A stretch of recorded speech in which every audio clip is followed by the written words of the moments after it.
সুপ্রিয় দর্শক, আপনাদের সবাইকে স্বাগত জানিয়ে শুরু করছি আমাদের সাপ্তাহিক আয়োজন বিচিত্রা। এই অনুষ্ঠানের মাধ্যমে আমরা দেশের ইতিহাস, ঐতিহ্য এবং আমাদের আশেপাশে ঘটে যাওয়া সাংস্কৃতিক ও সামাজিক অঙ্গনের বিভিন্ন খবরাখবর জানিয়ে আসছি আপনাদেরকে। চলুন দর্শক, এক ঝলকে দেখে নেই আজ কি থাকছে আপনাদের জন্য বিচিত্রায়। দেশব্যাপী ভ্রাম্যমাণ বইমেলা ও সাংস্কৃতিক অনুষ্ঠানের আয়োজন করেছে বিশ্ব সাহিত্য কেন্দ্র। ৮ ডিসেম্বর রবিবার সকালে বিশ্ব সাহিত্য কেন্দ্রে দেশব্যাপী ভ্রাম্যমাণ বইমেলার উদ্বোধনী অনুষ্ঠানের আয়োজন করা হয়। এতে প্রধান অতিথি ছিলেন সংস্কৃতি বিষয়ক মন্ত্রণালয়ের উপদেষ্টা মোস্তফা সরওয়ার ফারুকী। আমার পাঠাগার সেটা হচ্ছে পাবলিক লাইব্রেরি, আর বিশ্ব সাহিত্য কেন্দ্র তখন দোতলা একটা বাড়ি ছিল এখানে। এই দুইটা জায়গাতে আমি খুব পড়তে আসতাম, কারণ আমি জীবিকা নির্বাহের জন্য বিভিন্ন পত্রপত্রিকায় লেখালেখি করতাম। তো সেটার সোর্স ম্যাটেরিয়ালগুলো আমাকে সংগ্রহ করতে হতো এই দুইটা লাইব্রেরি থেকে। ফলে বিশ্ব সাহিত্য কেন্দ্রে আজকে আসাটা আমার জন্য অনেকটা নস্টালজিক রিটার্ন বলা যায়। আসলে ভালো বই মানুষকে ভেঙে নতুন করে গঠন করে, মানুষের চিন্তাভাবনাকে বিকশিত করে, এই জীবন এবং জগতের প্রতি মানুষের ভালোবাসাকে বৃদ্ধি করে। আমার নিজের একটা ব্যক্তিগত কথা বলি, আমি যখন ঢাকা বিশ্ববিদ্যালয়ে ভর্তি হই, আমার সাবসিডিয়ারি ইংরেজি ছিল, তাতে নানা বিষয়ের মধ্যে টমাস হার্ডির লেখা টেস্ট অব দি ডারভারভিলস এই বইটি পাঠ্য ছিল, বেশ মোটা বই। আমি টেস্ট অব দি ডারভারভিলস বইটা পড়ে মনের দিক থেকে একেবারে যাকে বলে পেসিমিস্ট, জীবন জগতের প্রতি আগ্রহহীন, এরকম একটা অবস্থায় চলে যাই। হার্ডির অসাধারণ ক্ষমতা ছিল মানুষকে প্রভাবিত করার, মানুষের মনকে ভেঙে দেওয়ার। বিশ্ব সাহিত্য কেন্দ্রের সভাপতি অধ্যাপক আব্দুল্লাহ আবু সাইদের সভাপতিত্বে অনুষ্ঠানে বিশেষ অতিথি ছিলেন বাংলা একাডেমির সভাপতি অধ্যাপক আবুল কাসেম ফজলুল হক, সংস্কৃতি মন্ত্রণালয়ের অতিরিক্ত সচিব নাফরিজা শামা। অতিথিদের আলোচনা শেষে বিশ্ব সাহিত্য কেন্দ্র প্রাঙ্গণে বেলুন উড়িয়ে দেশব্যাপী ভ্রাম্যমাণ বইমেলা ও সাংস্কৃতিক উৎসবের উদ্বোধন করেন অতিথিরা। আমাদের দেশে মেলা তো শুধু ২১-এর মেলা ভিত্তিক, একটা মাত্র মেলা সারা দেশে। তো তাতে তো সারা দেশের বইয়ের চাহিদা, ক্ষুধা এগুলো তো মেটে না। হ্যাঁ, গ্রামান্তর বা উপজেলা, জেলা, মফস্বল এইসব জায়গাতে বই যাবে কি করে? তার তো কোনো ব্যবস্থা নেই, বইয়ের দোকানও নাই, তেমন বই মেলাও হয় না, হয় কিন্তু সেগুলো খুব দু একটা হয় সেগুলো। তো সেই জন্য আমরা এমন একটা মেলার ব্যবস্থা করেছি যে এই মুহূর্তে আমরা ২ বছরে একটা করে বই মেলা প্রত্যেক উপজেলাতে হবে। সংস্কৃতি মন্ত্রণালয়ের সহযোগিতায় বিশ্ব সাহিত্য কেন্দ্র ৩টি গাড়ির মাধ্যমে দেশের ৬৪ জেলা এবং সংলগ্ন উপজেলা ও বিভিন্ন শহরে মোট ১২৮টি স্থানে বইমেলা ও সাংস্কৃতিক উৎসব অনুষ্ঠিত হবে। বাংলাদেশ ও চীনের পর্যটন সেক্টরের উন্নয়ন নিয়ে একটি আলোচনা ও সাংস্কৃতিক অনুষ্ঠানের আয়োজন করেন।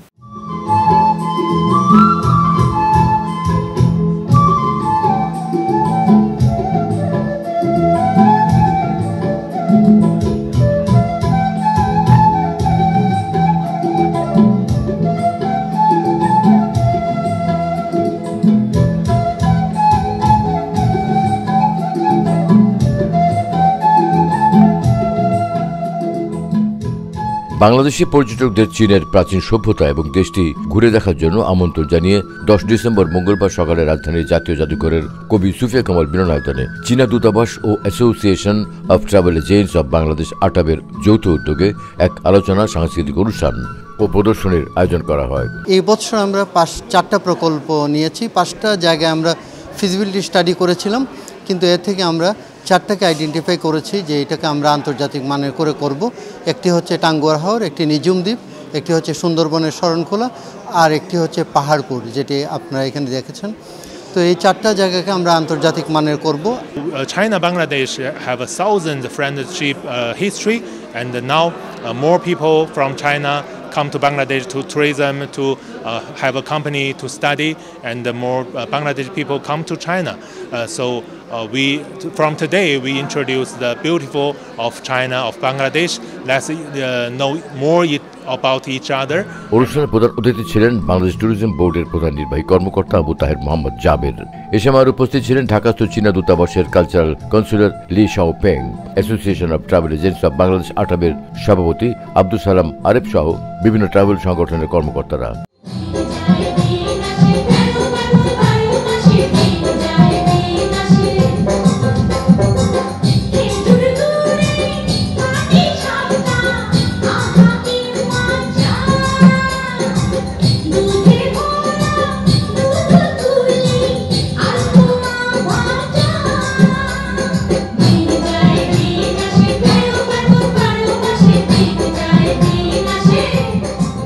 আলোচনার শুরুতে শিল্পীদের নাচের মাধ্যমে দুই দেশের ঐতিহ্য তুলে ধরা হয়। পাশাপাশি ছিল দুই দেশের দর্শনীয় স্থান নিয়ে ভিডিও প্রদর্শনী। সবশেষে জাদুঘরের প্রধান গ্যালারিতে ফিতা কেটে চীনের দর্শনীয় স্থানের একটি প্রদর্শনী উদ্বোধন করেন অতিথিরা।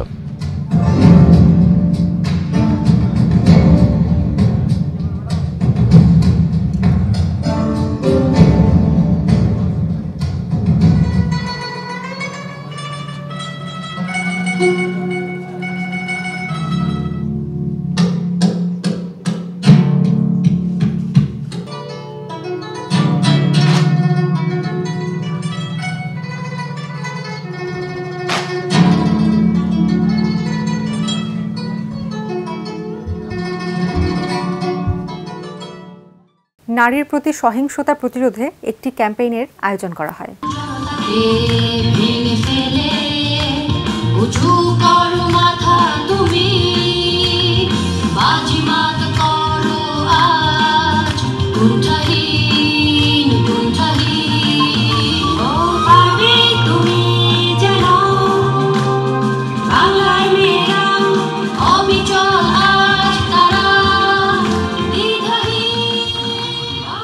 নারীর প্রতি সহিংসতা বন্ধে নেদারল্যান্ডস দূতাবাসের কার্যক্রমের অংশ হিসাবে ৮ ডিসেম্বর রবিবার সন্ধ্যায় ঢাকার অলিয়াস ফ্রসেজে মুখ খোলো আওয়াজ তোলো শিরোনামে এক অনুষ্ঠানের আয়োজন করা হয়।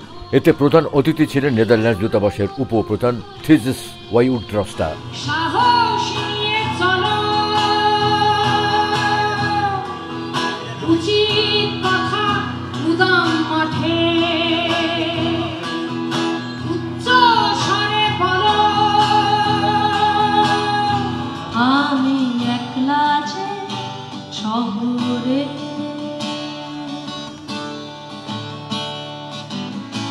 আমার মনে কত হাজারো প্রশ্ন জাগে। নারীরা প্রতিবাদ করতে পারবে না এই ধারণাকে ভেঙে দিতে নিজেকে আড়াল না করে সমস্যা সমাধানের গুরুত্ব তুলে ধরার উদ্দেশ্যে আয়োজিত এই ক্যাম্পেইনে প্রচারণা, গল্প বলা ও অভিজ্ঞতা বিনিময় শেষে ডান হাতে রং মেখে সিম্বল প্রদর্শন করেন অতিথিরা। যেটা মুখ খোলা আওয়াজ তোলো, মানে নারীর প্রতি যে বৈষম্য আছে, সেই বৈষম্য, যেই অনিয়মগুলো আছে, বা একটা মেয়ে, ওই যে একটা কথা কিন্তু আমাদের আছে যে বুক ফোটে তো মুখ খোলে না, এই টাইপের, তাই না? তো আসলে আমাদের মুখটা খুলতে হবে, আমাদের কোথায় সমস্যা সেটা আমাদের সবাইকে জানাতে হবে যাতে সমাধান হয়। এই যে নারীদের নিয়ে যে মুখ খোলা আওয়াজ তোলে, এই ক্যাম্পেইনটা মূলত শুরু করেছি যে আমরা আমাদের সাপোর্ট দিয়েছে আপু সহ আরও সবাই, অন্যান্য পেশার নারীরা, এবং হচ্ছে ডাচ এম্বাসি আর হচ্ছে right orange media and communication, এবং আমরা এখন ইভেন্ট করছি, ওই ক্যাম্পেইনেরই একটা ইভেন্ট করছি আলিয়াস প্রসেসে। আপনারা হয়তো জানেন যে 25 নভেম্বর থেকে 10 ডিসেম্বর সারা বিশ্বে 16 ডেজ অফ অ্যাক্টিভিজম পালন করা হয়। নারীর প্রতি যে সহিংসতা, সেই ইস্যুটা অ্যাওয়ারনেস রেইজিংয়ের পার্ট হিসাবে এই ক্যাম্পেইনটা করা হয়। সবশেষে হয় সঙ্গীত পরিবেশনা। এতে ডাক্তার নভিরা আফতাবি বিনতে ইসলামের লেখা থিম সং পরিবেশনের পাশাপাশি সচেতনতামূলক গান পরিবেশন করেন band F minor, Farzana Wahid Shayan, এসএইস ও বাংলা 5-এর শিল্পীরা।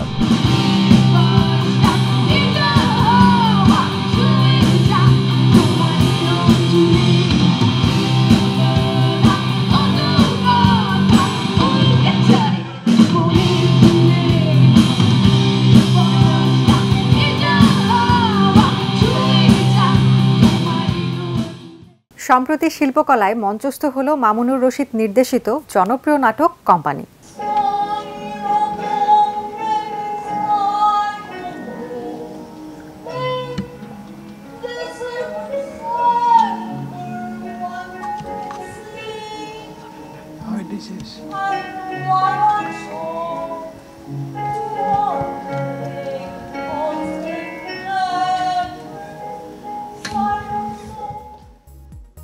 ডিসেম্বর বৃহস্পতিবার সন্ধ্যায় শিল্পকলা একাডেমি জাতীয় নাট্যশালায় মঞ্চস্থ হল দর্শক নন্দিত নাটক কোম্পানি।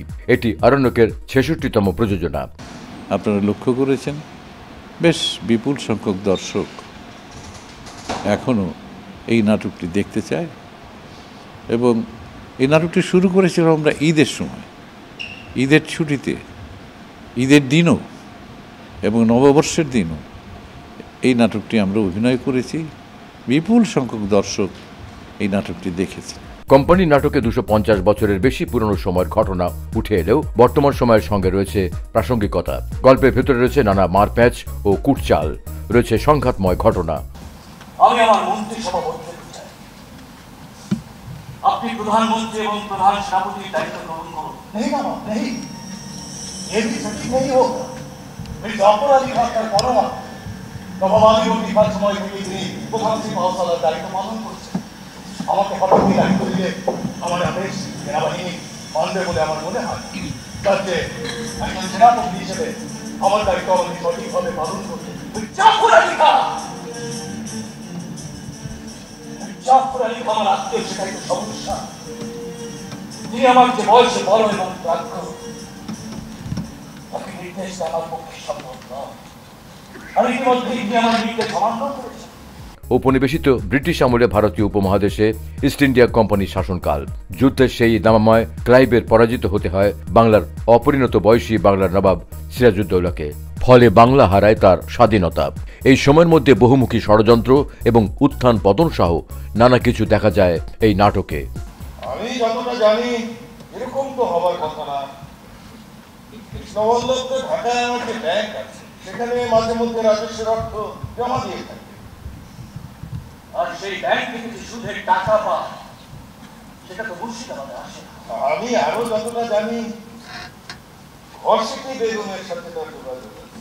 এই যে একটা লুট, বাংলার যে এতখানি মানে আমাদের যে ধন সম্পদ সব কিছু এই ইস্ট ইন্ডিয়া কোম্পানি নিয়ে গেল, লর্ড ক্লাইভ, হ্যাঁ সেই বিষয়টা নিয়ে এখানে দেখানো হয়েছে। এবং শেষে আমাদের বাঙালিরাও যে আমরা নিজের অবচেতনভাবে হোক সচেতনভাবে হোক আমরা যে এই জিনিসটাকেই ফলো করে আসছি। রাজধানীর গুলশানে অনুষ্ঠিত হলো shop till you drop exhibition. বিভিন্ন ক্ষেত্রে অনেক নারীরা আজ স্বাবলম্বী। তাদের মেধা, বুদ্ধি ও কর্মের পাশাপাশি অনলাইন প্ল্যাটফর্মেও নারীরা আজ এগিয়ে যাচ্ছে বাধাহীনভাবে। নারীদের প্রতি তেমনি অনলাইন ভিত্তিক কয়েকটি সংগঠনের বিভিন্ন ক্যাটাগরির পণ্য নিয়ে একটি এক্সিবিশনের আয়োজন করা হয়। নারীদের উৎসাহিত করার জন্য 6 ডিসেম্বর শুক্রবার সন্ধ্যায় প্রধান অতিথি হিসেবে ফিতা কেটে এই প্রদর্শনীর উদ্বোধন করেন শোবিজ অঙ্গনের জনপ্রিয় মডেল উপস্থাপক সারিকা সাবরিন। আজকের যে আয়োজনটা এটা মূলত হচ্ছে ছোট করে একটা এক্সিবিশন করা হয়েছে। এখানে ওনারা যেই প্রোডাক্টগুলো আসলে অনলাইনে সেল করছে সেটা আসলে এখানে ওনারা প্রদর্শন করছে, এবং আমার আসলে প্রোডাক্টগুলো দেখে খুবই ভালো লাগছে। মনে হচ্ছে সবই আসলে কিনে বাসায় চলে যাই। ইভেন্টে আমার আসার পেছনে মূল কারণটা আসলে আইডিয়া নেস্ট এবং ইট গার্লস, এরা দুজন মিলে একটা নতুন একটা উদ্যোগ নিয়েছে ভালো। সেটা হচ্ছে যে ওনাদের যে সেল হবে সেটার একটা পার্সেন্টেজ আসলে ডোনেট করা হবে। এই শীতের সময় আসলে যারা সুবিধাবঞ্চিত মানুষ আছে তাদেরকে ব্ল্যাঙ্কেট বিতরণ করা হবে। তো আমার মনে হয়েছে এটা খুবই সুন্দর একটা উদ্যোগ, এবং আমার মনে হয় কোনো ইনিশিয়েটিভই আসলে ছোট না। সবাই সবার জায়গা থেকে যদি কিছুটা কাইন্ডনেসের হাত বাড়িয়ে দেয় তাহলে মনে হয় আমাদের প্রবলেম খুব ইজিলি সলভ হয়ে যাবে চারিপাশে।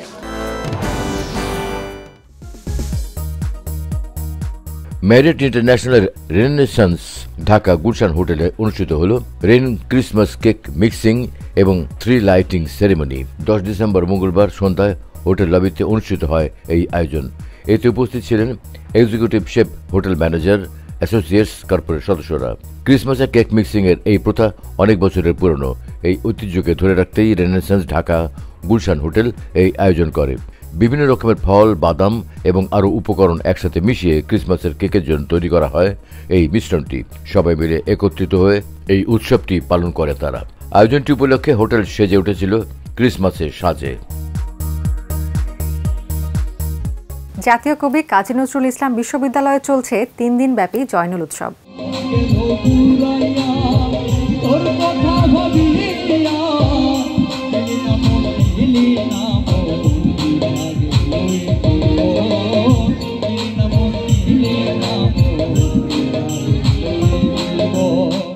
শিল্পাচার্য জয়নুল আবেদিনের 110তম জন্মবার্ষিকী উপলক্ষে 3 দিনব্যাপী জয়নুল উৎসব 2024 ও বার্ষিক চিত্রকর্ম প্রদর্শনীর আয়োজন করে জাতীয় কবি কাজী নজরুল ইসলাম বিশ্ববিদ্যালয়ের চারুকলা অনুষদ।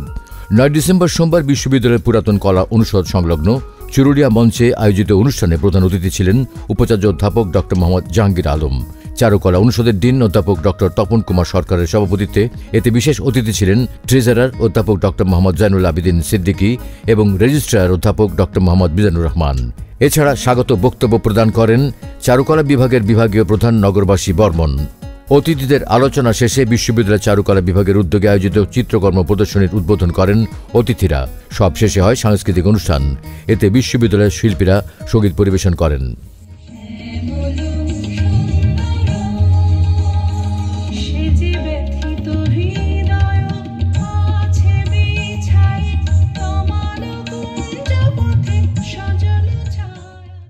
ইউআইটিএস বিশ্ববিদ্যালয়ে সম্প্রতি অনুষ্ঠিত হল মেকানিক্স অলিম্পিয়াড 2024। 7 ডিসেম্বর শনিবার সকালে ইউআইটিএস বিশ্ববিদ্যালয়ে অনুষ্ঠিত হল মেকানিক্স অলিম্পিয়াড 2024। অনুষ্ঠানে প্রধান অতিথি ছিলেন ইউআইটিএস এর উপাচার্য অধ্যাপক ডক্টর মোহাম্মদ আবু হাসান ভূঁইয়া। এ সময় আরও উপস্থিত ছিলেন স্থানীয় সরকার প্রকৌশল অধিদপ্তরের সিনিয়র সহকারী প্রকৌশলী মানস কুমার মণ্ডল, ইউআইটিএস এর কোষাধ্যক্ষ অধ্যাপক doctor Sirajuddin Ahmed, registrar Mohammad Kamrul Hasan, civil engineer বিভাগের বিভাগীয় প্রধান ডক্টর মুহাম্মদ সুমন সহ আরও অনেকে। এটা mechanics competition, mechanics Olympic competition. এই কম্পিটিশনের মাধ্যমে আমরা আমাদের ভবিষ্যতে নলেজ নিতে পারবো ইঞ্জিনিয়ার টপিকের মাধ্যমে। ইউআইটিএস এর সিভিল ইঞ্জিনিয়ারিং বিভাগের আয়োজনে এই প্রতিযোগিতায় দেশের স্বনামধন্য সরকারি ও বেসরকারি প্রায় 40টি শিক্ষা প্রতিষ্ঠানের কলেজ এবং মাদ্রাসার শিক্ষার্থীরা অংশগ্রহণ করে। 2 ধাপে অনুষ্ঠিত প্রতিযোগিতা শেষে বিজয়ীদের হাতে সনদপত্র ও নগদ অর্থ তুলে দেন অতিথিরা। আমরা শুধু এবছর না, প্রতি বছর আমরা এই ধরনের মেকানিক্স অলিম্পিয়াড আয়োজন করব, যার মাধ্যমে আমাদের কলেজ লেভেলের শিক্ষার্থীরা বিজ্ঞান সম্পর্কিত জ্ঞান এবং মেকানিক্সের বাস্তবিক প্রয়োগে আরও দক্ষ এবং কৌশলী হয়ে উঠবে। আমাদের ইউআইটিএস সিভিল ইঞ্জিনিয়ারিং ডিপার্টমেন্টের পক্ষ থেকে আমরা এই মেকানিক্স অলিম্পিয়াড আয়োজন করার মূল উদ্দেশ্য হচ্ছে এই যে আমাদের তরুণ সমাজ তাদেরকে মেকানিক্স সম্পর্কে আরও তাদের যে আন্ডারস্ট্যান্ডিং সেটাকে আরও একটু ক্লিয়ার করা, তাদের মধ্যে একটা কম্পিটিটিভ স্কিল ডেভেলপ করা। প্রিয় দর্শক, সবার জন্য মঙ্গল কামনা করে আজকের মতো শেষ করছি। ইতিহাস, ঐতিহ্য সহ সামাজিক ও বিনোদন জগতের খবরাখবর নিয়ে আমি বৃষ্টি আগামী পর্বে আবারও আপনাদের সামনে হাজির হব। ততদিন পর্যন্ত সবাই ভালো থাকুন, নিরাপদে থাকুন আর থাকুন বাংলা ভিশনের সাথেই।